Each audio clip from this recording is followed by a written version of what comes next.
खूप वर्षांपूर्वीची गोष्ट आहे. त्या काळात भारतभर एक विचित्र चर्चा पसरली होती. एक असा साधू आहे जो अचानक कुठेही दिसतो आणि लोकांचं आयुष्य बदलून टाकतो. कोणी म्हणायचा तो हिमालयात दिसला, कोणी म्हणायचा तो जंगलात ध्यान करत होता, तर काही लोक म्हणायचे तो साधू नाही, तो देव आहे. तो कोण होता? तो म्हणजे स्वामी समर्थ. रहस्यमय भटकंती. असं सांगितलं जातं की स्वामी समर्थ अनेक वर्षे भारतभर भटकत होते.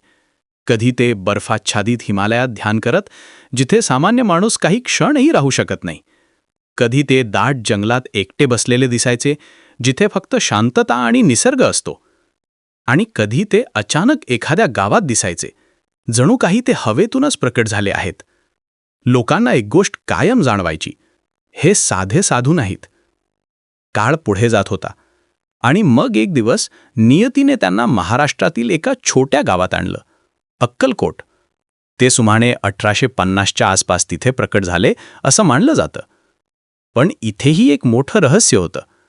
त्यांना कोणी येताना पाहिलं नाही, ते अचानक दिसले. तो सकाळचा क्षण. एक शांत सकाळ होती. गावातील लोक आपापल्या कामात व्यस्त होते. कोणी शेतीत जात होतं, कोणी पाणी भरत होतं. अचानक एका माणसाने पाहिलं, एक साधू झाडाखाली बसले आहेत. तो थबकला. त्या साधूच्या चेहऱ्यावर इतकं तेज होतं की डोळे हटत नव्हते. डोळ्यांत इतकी शांतता होती की मन शांत होत होतं. तो माणूस हळूहळू जवळ गेला. पहिली भेट, शब्दांशिवाय उत्तर. तो माणूस खूप दुःखी होता. त्याच्या आयुष्यात खूप समस्या होत्या. तो काहीही बोलला नाही, फक्त त्या साधूच्या समोर उभा राहिला. स्वामींनी त्याच्याकडे पाहिलं आणि हलकसं स्मित केलं. त्या एका क्षणातच त्या माणसाच्या मनात शांतता आली. जणू काही त्याच्या सगळ्या प्रश्नांची उत्तरं मिळाली. काही दिवसांनी त्या माणसाची समस्या आपोआप दूर झाली. तो आश्चर्यचकित झाला. तो गावात सांगू लागला, ते साधू नाहीत, ते देव आहेत. हळूहळू ही बातमी सगळीकडे पसरली.